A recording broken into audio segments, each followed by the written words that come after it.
ايه رأيكم حبايبي في طاجن الكوسه بالبشاميل الحلو ده؟ يلا بينا بقى على البوتاجاز نروح نطبقه ونشوف بيتعمل ازاي. دلوقتي حبايبي هنيجي على النار ونحضر الوك. اول حاجه اللي هنعمل فيها الحشوه اللي انا هعملها بالفراخ مش باللحمه كتجديد، وممكن تعملوها بالسجق. تجيبوا السجق وتطلعوا منه وتقصوا الهانك وتطلعوا منه اللحمه اللي جواه وتعملوه كأنكم بتعصجوا لحمه. دلوقتي انا هعملها بالفراخ. انا جبت نص كيلو من البانيه وقطعته قطع صغيره كده بالسكينه بالمخرطه، متحطهاش في الكب عشان ما تعجنش. انزل هنا كده بعد ما الطاسه سخنت والسمنه ساحت، مش بكلها طبعا زي ما معلماكم، ننزل بجزء كل شويه ننزل حاجه لغايه ما ننزل النص كيلو كله ونشوحه علشان ما تجيبش ميتها. ودلوقتي يا حبايبي ده كيلو من الكوسه، انا جيته غسلته وصفيته ونشفته كويس عشان ميبقاش فيه ميه. ودي كوسايه عشان اوريكم انا عملت ايه. بجيب المقوار اللي هي الجزء المشرشر ده او سكينه مشرشره واعمل لها شرشره كده كشكل جمالي، وبعد كده اجي بالسكينه وبالورب كده اقطع الكوسه. شايفين السمك ده؟ ده انسب حاجه، لا ارفع من كده عشان ما تتهريش ولا اتخن من كده ما تستويش كده اهو، زي ما قلت لكم بنفس السمك كده كده. نروح بقى على النار، معلقه سمنه كده واروح نازله، بس اتاكد ان الطاسه بتاعتي او اللي هشوح فيها الكوسه تكون سخنت كويس جدا عشان اول ما تنزل تاخد صدمه كده وتقفل المسام بتاعتها، فما تنزلش الميه بتاعتها.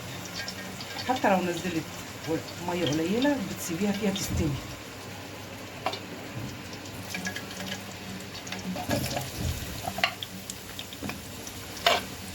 انزل الكوسه كده كلها. دلوقتي انا هسيبها كده كل شويه اشوح فيها. دلوقتي يا حبايبي هنزل على الكوسه بتاع 4 فصوص ثوم كده مع جزء من هريسه الشطه،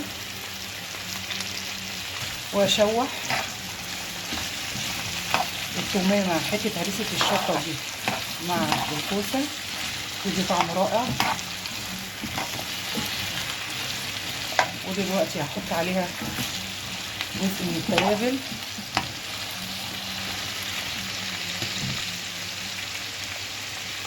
نص معلقه فلفل اسمر كده،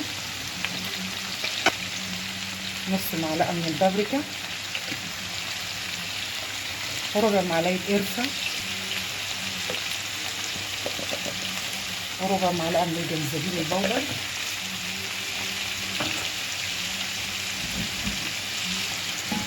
وابتدي اقلب برضو فيها كده واشوح. لو تلاحظوا ان اللي في القعر دوت مش ميه، بس سمنه، معلقه السمنه الكبيره اللي انا حطيتها. ودايما وانت شغاله على نار عاليه افضل اقلب فيها واجيب من تحت لفوق كده واشوح فيها كويس. هاجي بالنسبه للفراخ بتاعتي شوحتها كده كويس، هاجي هنا وانزل عليها بصلايه كبيره مقطعاها جوليان كده او التقطيعه اللي انت عايزاها،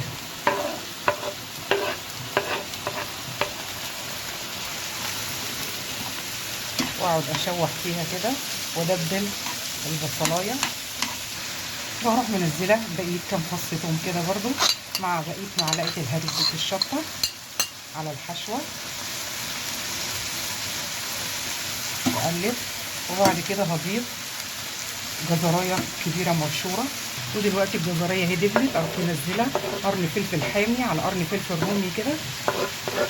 انا بحب العب بالالوان والقيمه الغذائيه مع طماطميه واحده جامده كده مقطعاها. دلوقتي هنحط التوابل بتاعتنا دي ال7 بهارات، معلقه صغيره كده فلفل اسمر، معلقه صغيره بابريكا، نص معلقه، هحط كاري معلقه صغيره من الكاري مع الفراخ بيبقى جميل جدا. نص معلقه جنزبيل بودر ورشه جوز الطيب. بس قلب كويس بقى كده. لو تلاحظوا مفيش ميه نازله، هحط لهم معلقه ملح صغيره. دلوقتي هنعمل البشاميل على البارد، لان كل حاجه فيها سمنه نحاول نخفف. ده كيلو من الحليب او من اللبن، وهضيف عليه شوربه، عندي حوالي كوبايتين كمان شوربه،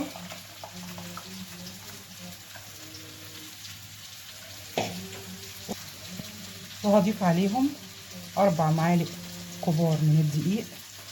كل ده على البارد.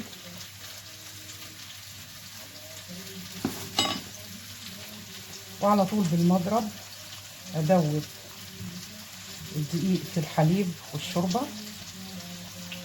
لو عندك حته قشطه بتضيفيها، شويه جبن مشكله بتحطيها، تبع امكانياتك. دلوقتي ايدي في البشاميل بتاعي قاعده ادوب فيه كده على طول لغايه ما يربط والقوام يتقل. وقبل ما يربط كده ويتقل هحط معلقه سمنه واحده. انا حطيت اهو فيه معلقه سمنه وشغاله في التقليب على طول لغايه ما تربط معايا والبشاميل يتقل، بس ما يبقاش معجن. زي ما عودتكم البشاميل يبقى خفيف شويه لانه بيخش الفرن بيتقل. دلوقتي بقالها بتاع 10 دقايق بتتشوح، ولو شفتوا، لان انا مش هعتمد على سواها في الفرن، لازم نسويها بتاع 3/4 سوا علشان ما تبقاش نيه او تجيب ميتها. شبابي لو تلاحظوا بتبقبق اهي، يعني دي استوى، والبشاميل اهو زي ما انتم شايفين. انا مش عايزاه اتقل من كده. رشه جوز الطيب دي بتطعمها وتخليها جميله. اقلب كده بسرعه كده. البشاميل اللي جاهز معايا، ابتدي بقى اشوف الكوسه. ودلوقتي حبايبي الكوسه اهي تعتبر دخلت في السوا وابتدت تتشوح كده وتدي لسعه جميله. هجيب هنا على كف ايدي حفنه نعناع كده، ولو كان نعناع طازه يبقى احسن، وافركها كده كده كويس وارشها كده. رشه نعناع حلوه بتودي الكوسه في حته تانيه. ودلوقتي حبايبي انا هجيب الخلطه بتاعتي اللي انا عملتها من الفراخ واروح ضيفاها كده بالكامل على الكوسه. انا مش هعمل طبقات كوسه وبعدين حشوه في النص والكلام ده، هخلي الحاجه بتاعتي كلها في قلب بعضها. ودلوقتي اقلب الكوسه مع الحشوه.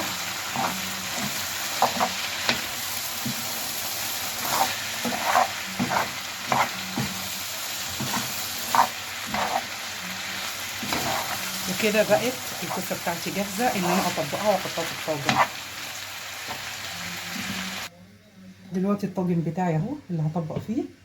هجيب جزء من البشاميل واحطه في الارضيه كده زي ما احنا متعودين، عشان تبقى الاكله بتاعتي جوسي كده وحلوه.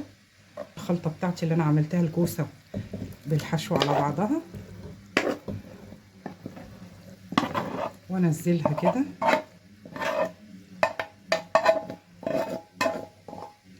وافردها كده كويس في الطاجن. ودلوقتي حبايبي اجيب بقيه البشاميل واحطه كده كويس قوي من على الوش.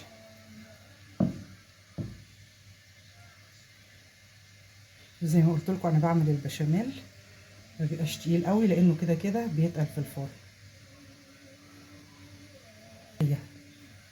طبعا انت ليكي كل الحريه تحطي عليها تشكيلات جبن او تدخليها زي ما هي.